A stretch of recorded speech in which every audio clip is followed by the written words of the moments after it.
तो हेलो दोस्तों, मैं बादल देसवाल गीता क्लास में आप सभी का स्वागत करता हूं। दोस्तों, जो भी आपके आने वाले एग्ज़ाम हैं, चाहे आपका जो है एसएससी जीडी का एग्ज़ाम हो, एसएससी एमटीएस का एग्ज़ाम हो, आपका कोई भी वनडे एग्ज़ाम हो, आपका किसी भी स्टेट का जो है पुलिस का एग्ज़ाम हो, या आपका यूपी टेट, एस टेट, या आपका जो है सुपर टेट की आप तैयारी कर रहे हो, तो आप बिहार टीचर की तैयारी कर रहे हो, आपका जो है जहाँ भी आपसे मैथ पूछा जाता है, आपकी जो है ये सीरीज़ आपको हेल्प करेगी और आपका स्कोर बढ़ाएगी। 100% आपका स्कोर बढ़ाएगी। अगर आपने ये पूरी सीरीज देख ली तो आपको ये खुद पता चल जाए कि हाँ, पहले हमारा स्कोर ये था और उसके अब ये हमारा स्कोर ये है। ठीक है, तो आप अपनी प्रैक्टिस जो है लगातार करते रहिए। तो आज हम जो है एक नया चैप्टर शुरू करने वाले हैं, चक्रवृद्धि ब्याज, कंपाउंड इंटरेस्ट। ठीक है, तो देखते हैं हम आज के हमारे क्वेश्चन क्या है। सबसे बेसिक चीज़ मैं आज आपको बताऊंगा और समझाऊंगा कि किस तरह हम जो है इस चक्रवृद्धि ब्याज के चैप्टर को कर सकते हैं। ठीक है,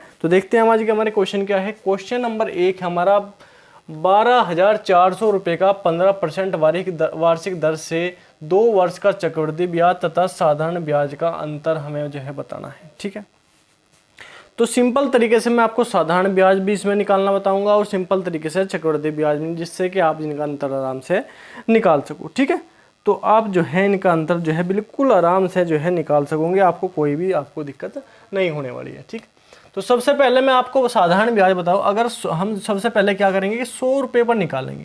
100 रुपये पर साधारण ब्याज, 100 रुपये पर साधारण ब्याज, साधारण ब्याज हम निकालेंगे। तो 100 रुपये पर साधारण ब्याज हमारा क्या होगा? 100 रुपये पर साधारण ब्याज हमारा होगा जो हमारी वार्षिक दर है, जो हमारी दर है, जो हमारा जो है परसेंटेज, जो हमारी इंटरेस्ट है, जो हमारा जो है 15% जो है हमें वार्षिक दर दी गई है, दर है, जो रेट है हमारा, उसमें जो है वर्षों की गुणा कर देनी है। तो 15 गुणा 2, तो ये हमारा क्या होगा? 30। तो मतलब ये हो गया कि 100 रुपये पर 15% वार्षिक दर से 2 वर्ष का ब्याज कितना होगा? 30 रुपये होगा साधारण ब्याज से।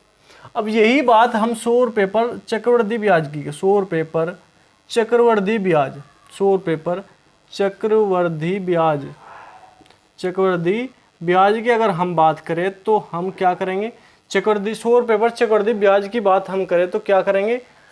तो हमें एक सूत्र आपको ध्यान रखना, क्या करना? देखो, अगर 2 वर्ष के लिए सूत्र अलग है, 3 वर्ष के लिए अलग है, तो क्या करना? R गुणा T slash R square. Slash का मतलब यह है कि परसेंटेज के बाद जो है 2 अंक हमारे हो सकते हैं। मतलब जो है हमारे क्या करना, जो हमारा पॉइंट हम लगाएंगे उसके बाद 2 अक्षर हमारे हम रख सकते हैं। ठीक है, कैसे? R क्या है? R है हमारा 15 गुणा 2 स्लैश 15 का स्क्वायर। तो 15 का स्क्वायर क्या होता है? 225। ठीक है, तो 15 दूनी 30 और 30। अब देखो, ये है 3 अक्षर, तो 3 के बाद हम 0 दशमलव लगाएंगे तो दशमलव के बाद 2 अक्षर रह जाएंगे। उसके बाद ये 2 जो है, इस 2 को इधर जोड़ देंगे तो क्या आ जाएगा? ये हो जाएगा 32.25, 32.25। तो 100 रुपये पर 15% की दर से 2 वर्ष का चक्रवृद्धि ब्याज क्या होगा? 32.25। उनने पूछा कि अंतर, और हमारे पास रुपए क्या है? 12,400। ठीक है, अंतर इनका कितना है? अंतर इनका कितना है? अंतर इनका है 2.25, 2.25। ठीक है, अब 100 रुपये पर बात कर रहे थे हम, लेकिन हमें बात करनी 12,400 पर। ये इसका कितना गुना है? ये 100 का कितना गुना है? ये गुना है 124 गुना है। ठीक है, 124। तो इसमें भी क्या करेंगे? 124 की गुणा कर देंगे, 124 की क्या करेंगे? गुणा कर देंगे। ठीक है, 124 की गुणा कर देंगे। अब 124 की गुणा करेंगे तो बट्टे में क्या होगा? 100 होगा। ठीक है, अब 25 से काट दो, 25 चौका 100, 25 अट्ठे 200, 25 नम्मा 225 और 25 चौका 100, 4 तिया 12, 4 एकम 4, 9 एकम 9, 9 ती 27, 279 जो है क्या आ गया? 279 इनका 12,400 रुपये का 15% वार्षिक दर से 2 वर्ष का चक्रवृद्धि ब्याज और साधारण ब्याज का अंतर क्या आ गया हमारा? 279 रुपये, 279 रुपये आ जाएगा। ठीक है, तो इस तरीके से हम जो है चक्रवृद्धि ब्याज निकाल सकते हैं 100 रुपये पर। कैसे? R गुणा T slash R square. Slash का मतलब ये है कि अगर कोई 3 अंक है तो दशमलव के बाद 2 ही अंक रखने हैं हमें, दशमलव के बाद 2 ही अंक रखने हैं, उससे पहले जो अंक है वो पहली संख्या में जोड़ देनी है। जैसे 30 में हमने जो है 2 जोड़ दिया था, तो और 2 दशमलव के बाद 2 और 5 जो है पीछे बच गए, तो 32.25 हो गए थे। ठीक है, ये काम हमें क्या करना है, ये काम हमें करना है 2 वर्ष के लिए, और 3 वर्ष के लिए हमें क्या करना है, 3 वर्ष के लिए भी मैं आपको बताऊंगा 3 वर्ष के लिए हमें क्या करना है। एक व्यक्ति ने 1600 रुपये 4.5 वार्षिक दर से साधारण ब्याज पर उधार दिए तथा इस धन को 5% वार्षिक दर से चक्रवृद्धि ब्याज पर उधार दिया। 3 वर्ष के अंत में उसे कितना लाभ हुआ? 3 वर्ष के अंत में पूछा। तो मैंने आपको वही बताया था कि साधारण ब्याज के लिए, अगर साधारण ब्याज के लिए हम करें तो 100 रुपये पर साधारण ब्याज, 100 रुपये पर निकालना, 100 रुपये पर साधारण ब्याज हम निकालें तो क्या करेंगे, हमें क्या करना, जो हमारी वार्षिक दर है, दर की गुणा कर देनी है किस में, समय में। समय कितना है, 3 वर्ष। ठीक है, तो 3 पंजे 15 का 5 कहाँ से लगे 1, और 3 चौक 12 और 13, तो क्या आ गया 13.5 रुपये। ठीक है, ये आ गया हमारा साधारण ब्याज 100 रुपये पर।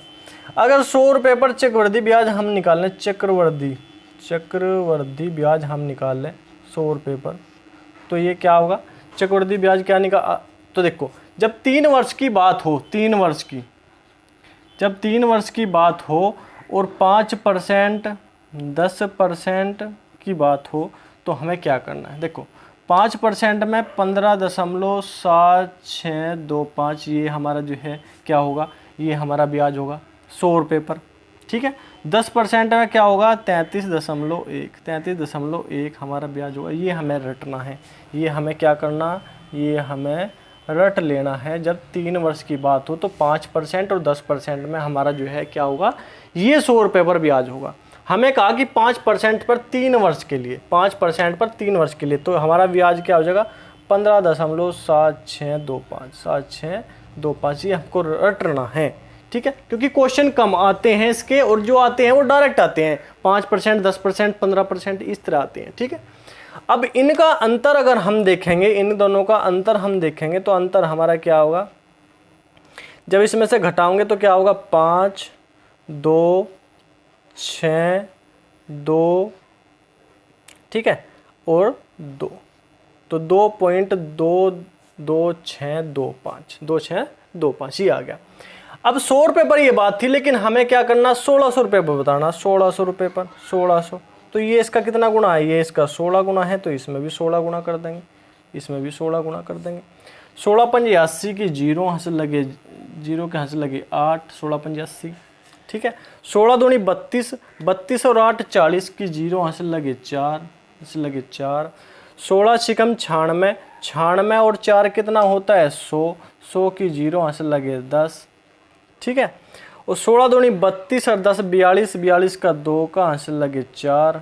ठीक है, 16 दूनी 32, 32 और 4 36, 32 और 4 36, 1 2 3 4, 1 2 3 4, तो यहाँ पे लगा दशमलव, तो ये क्या आ जाएगा, ये आ गया हमारा 36.20, 36.20 जो हमारा क्या होगा, इन दोनों का जो है हमें अंतर, अंत में उसे कितना लाभ, उसमें अंत में उसे लाभ बताना है कि 3 वर्ष 5%, इस धन को 5% वार्षिक दर से, ये तो हमने निकाल दिया इन दोनों का अंतर। ठीक है, उसने पूछा था क्या, साधारण ब्याज पर उधार लिया तथा इस धन को 5% पर उधार दे दिया, 3 वर्ष बाद उसके लाभ का, हाँ जी अंतर ही निकालना है हमें, तो अंतर क्या होगा 36.20 रुपये का जो है से लाभ होगा, क्योंकि उसने साधारण ब्याज पर उधार लिया था और चक्रवृद्धि ब्याज पर दूसरे को उधार दे दिया था, तो उसका लाभ क्या होगा 36.20 रुपये उसका जो है लाभ होगा। ठीक,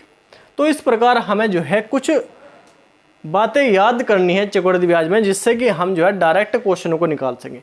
अगर आप इन क्वेश्चनों में उलझने की कोशिश करोगे या सूत्र से निकालोगे तो आपका जो है बहुत ज़्यादा टाइम लगने वाला है, तो आप जो है इसी तरीके से इन क्वेश्चनों को निकाल लेंगे। ठीक है, अब देखो 12,500 रुपये का 2 वर्ष का चक्रवृद्धि ब्याज ज्ञात कीजिए, जबकि ब्याज की दर पहले वर्ष 14% तथा दूसरे वर्ष 16%।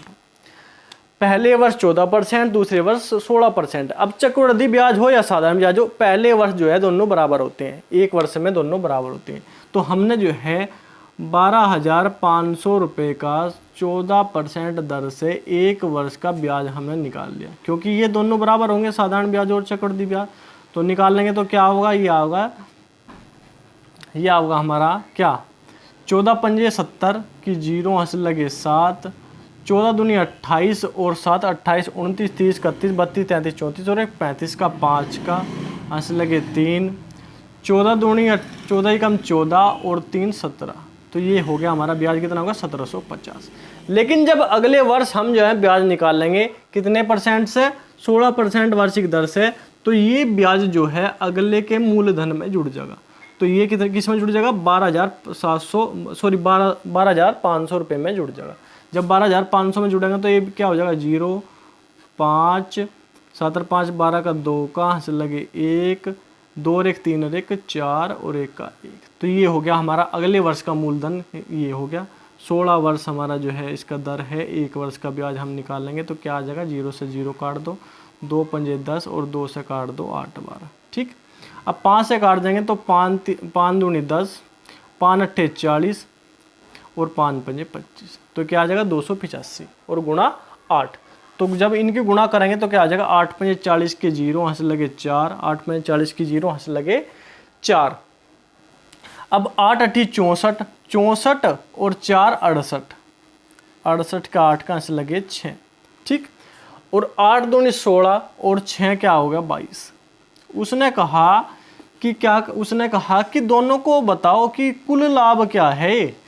यहाँ जो पहले वर्ष का भी लाभ, ये पहले वर्ष का लाभ हो गया, ये दूसरे वर्ष का लाभ हो गया, तो इनका कुल लाभ क्या है। तो दोनों को जोड़ देंगे 0 0, 8 और 5 13 का 3 का हंस लगे 1, 7 और 2 9 और 1 10 की 0 हंस लगे 1, 2 और 1 3 और 1 4। तो 40 30 हमारा जो है दोनों का क्या हो जाएगा, कुल ब्याज उसका हो जाएगा। कुल जो उसका ब्याज है वो 40 30 हो जाएगा, 40 मतलब 4030 रुपये। ठीक है, क्योंकि ऐसे हमने साधारण ब्याज से क्यों निकाला, ऐसे चक्रवृद्धि ब्याज, साधारण ब्याज से हमने चक्रवृद्धि ब्याज को इसलिए निकाला क्योंकि एक एक वर्ष का पूछा उसने। एक वर्ष में साधारण ब्याज और चक्रवृद्धि ब्याज दोनों समान होते हैं।